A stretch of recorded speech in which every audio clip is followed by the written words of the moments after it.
Hello, everybody. My name is Charlie. You might know me better as sci-fi fantasy writer C.E. Dorset.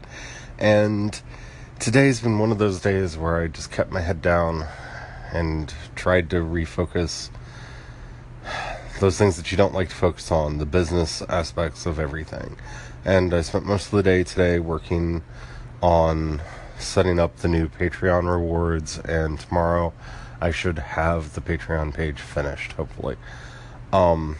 It's taken a lot longer than I wanted it to, and that has a lot more to do with my own fears and concerns and just my own stupid head. So I haven't really gotten to do anything outside of business stuff today, trying to figure out how I want to make things work and how to move forward with it all. But I think I have a clear vision now, and I'm probably going to dedicate an episode of the podcast to it, just so I can explain everything. And I don't know, talking to you guys really helps me get thoughts out of my head, and the discussion that we have on Facebook and elsewhere also really helps. But yeah, I had a lot of things that I wanted to do today, and at the start of the day I told Brian, I said, I've got about 4 things that I really want to do today, and all of them, it's unrealistic that I will be able to complete more than one of them today, so I have to just pick one. And so I did, and I think I picked wisely, because, the restructuring of the business affects how stories are going to come out, what stories I need to get written, how to build the websites, how to do this podcast, and the fact that I am committing to do a patrons only podcast that's going to be different from this one in significant ways. But we'll get into all that later.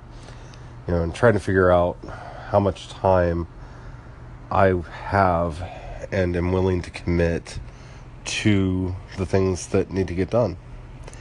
I was kind of hoping to do a podcast today, something like what I did yesterday, and do a deep dive into something, maybe Game of Thrones, because I realized I have not mentioned the new season of Game of Thrones on this podcast, but it's late in the day, it's already after 8, and I think I'm going to save that for tomorrow, and hopefully I'll get to that tomorrow. But, the podcast has been doing fairly well since the move over to Anchor.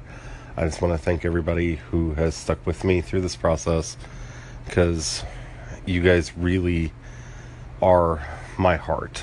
I mean, the fact that any of you stuck with me through all of this craziness over the last couple of years really means a lot to me.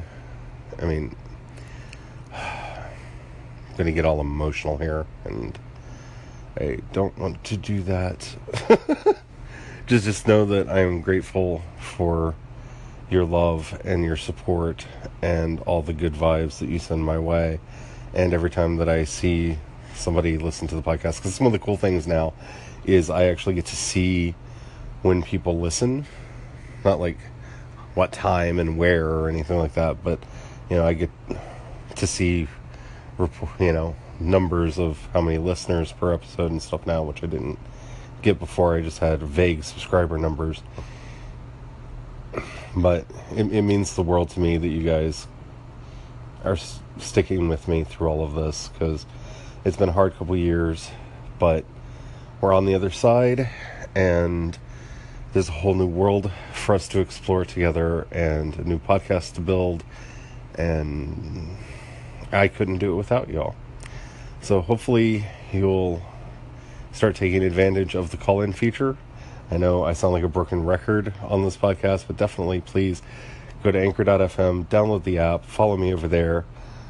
If for no other reason than when you want to talk to me, when you're listening to the podcast or whatever, and you want to talk, load it up, hit the call-in button, leave your comment. I would love to include it in the show without having to read them aloud, because I feel weird about that.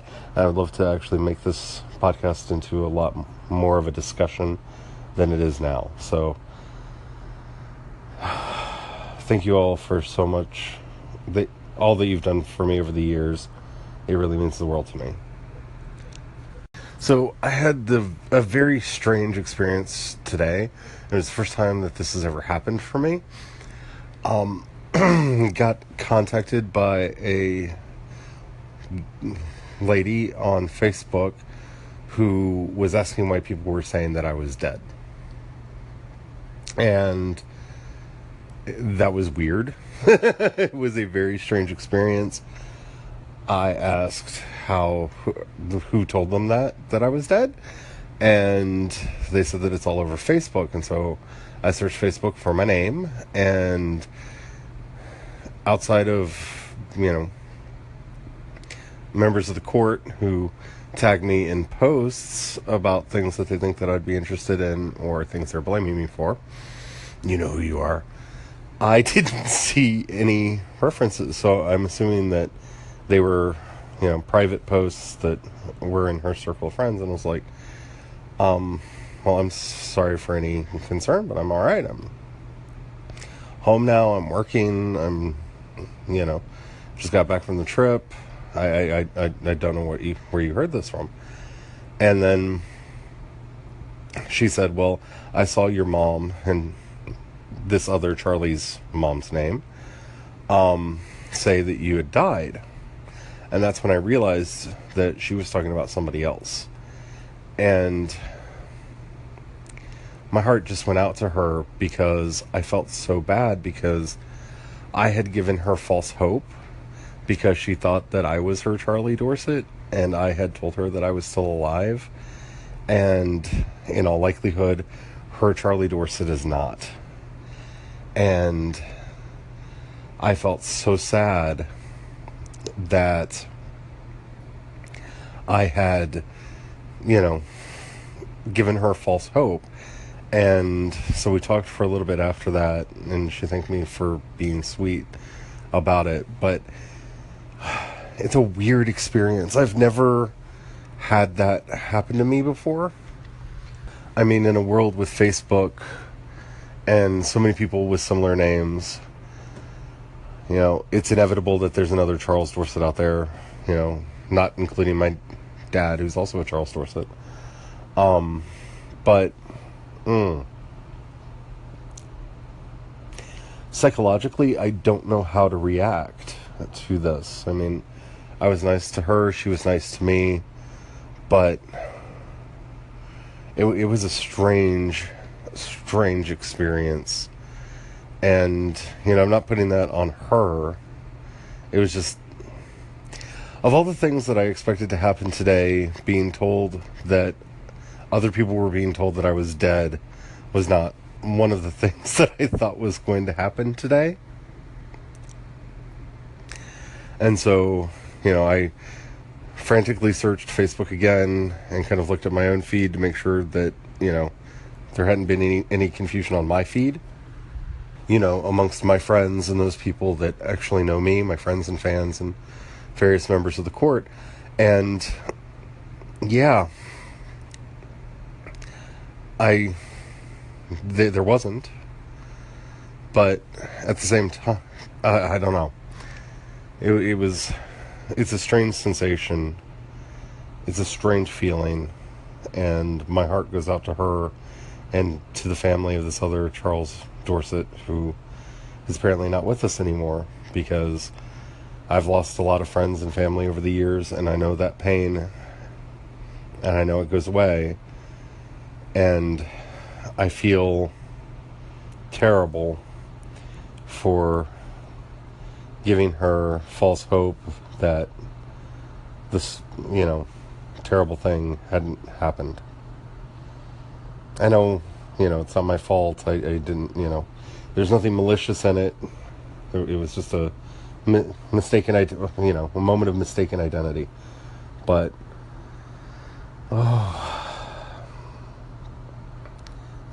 wish I could have done more. I wish I could have done something to help.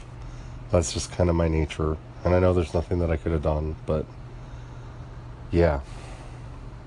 So that was the strangest thing that's happened to me in a while. What's the strangest thing that happened to you? Call in. I'd love to talk about it.